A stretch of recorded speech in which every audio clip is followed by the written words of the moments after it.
వదినా వదినా ఎలా ఉన్నారు? నేను బాగున్నాను, నువ్వెలా ఉన్నావు? చాలా బాగున్నాను వదినా. ఏంటి, ఏ చీర కట్టుకోవాలని ఆలోచిస్తున్నావా? అవును వదినా. అవేవీ అవసరం లేదు గాని ఇదిగో నీకోసం కొన్ని చీరలు తీసుకొచ్చాను, ఇందులోవి కట్టుకో. అయ్యో, ఇప్పుడు ఇవన్నీ అవసరమా వదినా? నా తమ్ముళ్ళ పెళ్లి రోజు నా ఆడపడుచులకి ఈ మాత్రం ఇవ్వకపోతే ఎలా? అందుకే నీకు అలేఖ్యకి చీరలు తీసుకొచ్చాను. అలాగే ఇదిగో కొత్త పెళ్లి కూతురుంది కదా, తనకు కూడా తీసుకొచ్చాను. వీటిలో నీకేది నచ్చిందో ముందది నువ్వు తీసుకో. వద్దులేండి వదినా, ముందు అలేఖ్యకి ఇవ్వండి. తనకి నచ్చింది తను తీసుకున్నాక తర్వాత నేను తీసుకుంటా. అదేంటి భూమి, ఎవరు తీసుకుంటే ఏంటి? తను అలా అనుకోదు వదినా. ముందు ఇంపార్టెన్స్ నాకే ఇచ్చారనుకుంటుంది, ఫీల్ అయ్యి గోల చేస్తుంది. తనింకా మారలేదా? పెద్ద వదిన ఎప్పటికి మారాలక్క? మన శత్రు దేశమైనా మారుతుందేమో కానీ ఆ లెక్కి వదిన మాత్రం మారదు. వదినా ఏమీ అనుకోకు. రాఘవ బావ అయిష్టంగానే ఈ పెళ్లి రోజుకి ఒప్పుకున్నారు. ఈ సమయంలో మళ్ళీ గొడవలెందుకు?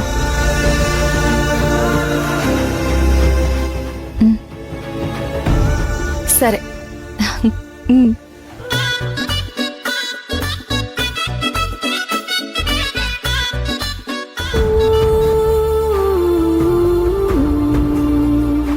ఏంటి మహా, ఏంటలా ఉన్నావు? పెళ్లి రోజని చెప్పి చీరలు తీసుకొచ్చానమ్మా. భూమి ఏమో ముందు అలేఖ్యకి ఇవ్వమని చెప్పింది. ఈ ఇంటి గురించి, ఇంట్లో వాళ్ళ ఆనందాల గురించి ఆలోచించడంలో భూమి ముందు ఉంటుందమ్మా. అలేఖ్య, ఇలారా.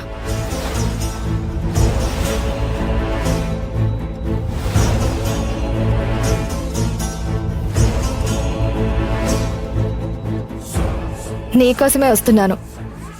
నా కోసం వచ్చేవాళ్ళైతే నా రూమ్ వరకు వస్తారు వదినా. ఇలా భూమి రూమ్ ముందు నుంచని నన్ను పిలవరు కదా. వదినా, మన కోసం అక్క చీరలు తీసుకొచ్చింది. ముందుగా నీకిద్దామని వస్తున్నాం. నీకే చీర నచ్చిందో అది తీసుకో, మిగిలినవి నేను చిన్నదిన తీసుకుంటాం. అంటే ఏంటి నీ ఉద్దేశం శౌర్య? మంచి చీర ముందు నాకే కావాలని నేను గోల చేసేదానిలా కనిపిస్తున్నానా? అలేఖ్య, నువ్వు ఈ ఇంటి పెద్ద కోడలివి కదా, అందుకే ముందుగా నిన్ను తీసుకోమంటున్నాం. ఇలా గుర్తించి గౌరవం ఇవ్వటం కూడా మీకింకా తెలుసన్నమాట.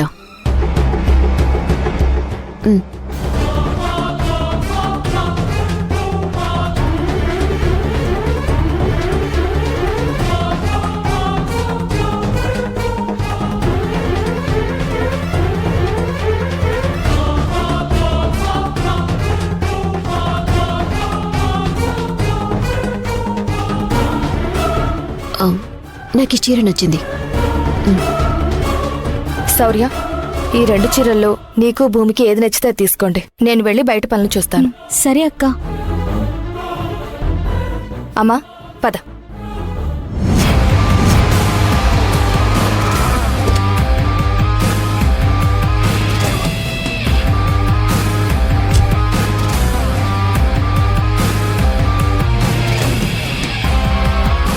బావుగారు, ఒక్క నిమిషం.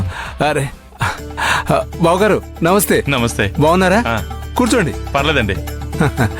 ఎలా ఉన్నావు బాబు? బాగున్నానండి.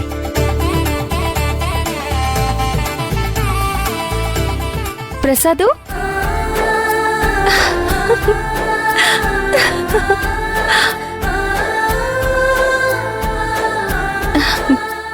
ఎలా ఉన్నావు ప్రసాదు?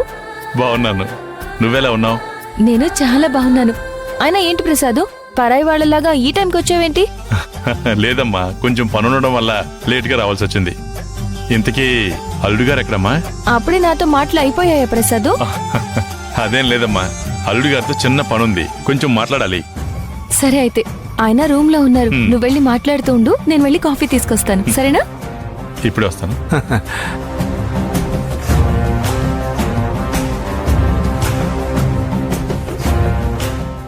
అల్లుడు ఆ, మావయ్య ఎప్పుడు వచ్చారు? ఎలా ఉన్నారు? బాగున్నాను. మాధవ్, నీతో కొంచెం పర్సనల్గా మాట్లాడాలి. ఫంక్షన్ అయ్యాక మాట్లాడుకుందామా? లేదు, ఇప్పుడే మాట్లాడాలి, కొంచెం పర్సనల్గా. ఆ, సరే. పద.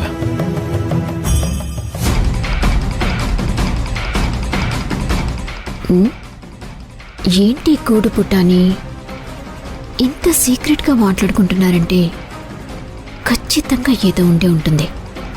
అదేంటో తెలుసుకోవాలి.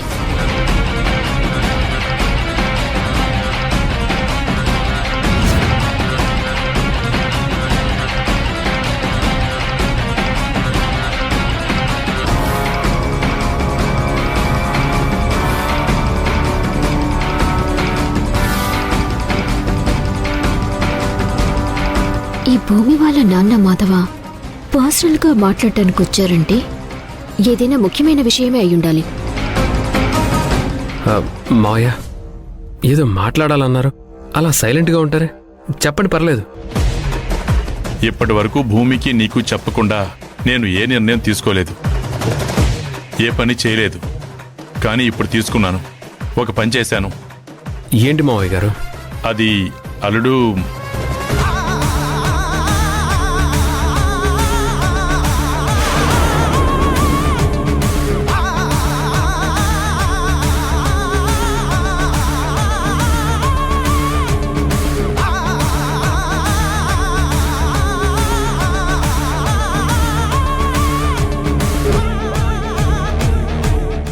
లేదు మావయ్య, నేను ఒప్పుకోను. అలా అనుకు మాధవ్. అది కాదు మావయ్య, ఎందుకు అర్థం చేసుకోరు? నేను చెప్పేది కూడా ఒకసారి వినండి. ఇదేదో మనకి పనికొచ్చే విషయంలా ఉంది.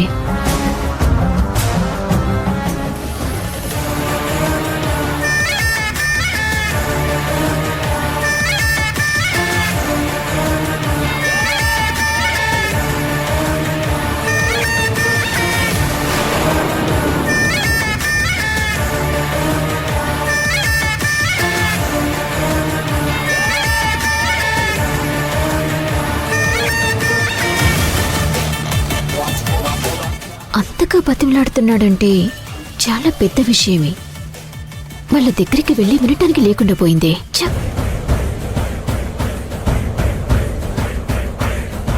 సరే మావయ్య. థ్యాంక్స్ అల్లుడు. ఇప్పుడు నా మనసు కుదుట పడింది. ఫంక్షన్ అయ్యేలోపు ఈ రహస్యాన్ని ఛేదించాలి.